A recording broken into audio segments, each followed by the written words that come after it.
नाताळची सुट्टी आणि सरत्या वर्षाला निरोप आणि नव्या वर्षाच्या स्वागतासाठी रायगडमध्ये पर्यटकांनी गर्दी केलेली आहे। निसर्गाचं वरदान लाभलेलं कोकणही हाऊसफुल झालंय। अलिबाग, काशीद, नागाव, मुरुड, दिवे आगार, हरिहरेश्वर मधले समुद्र किनाऱ्यांना पर्यटकांची पसंती मिळते। शाकाहारी, मांसाहारी मेजवानी, वॉटर स्पोर्ट्स यामुळे लहान थोर सर्वच धमाल करतायत। निसर्ग सौंदर्याच्या सानिध्यामध्ये काही क्षण संस्मरणीय करण्यासाठी पर्यटकांनी रायगडची वाट धरलेली आहे। तिथला आढावा घेतलाय आमचे प्रतिनिधी प्रफुल्ल पवार यांनी।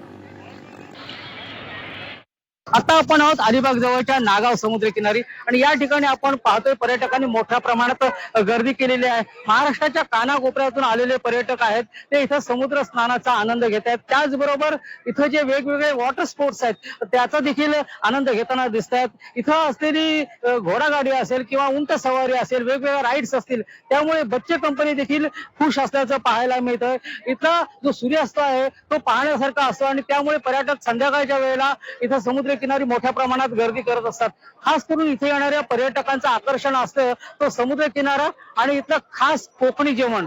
त्यामुळे संध्याकाळच्या सुमारास इथे येणारे जे पर्यटक आहेत ते इथल्या कोकणी जेवणावरती ताव मारताना आपल्याला पाहायला मिळतात।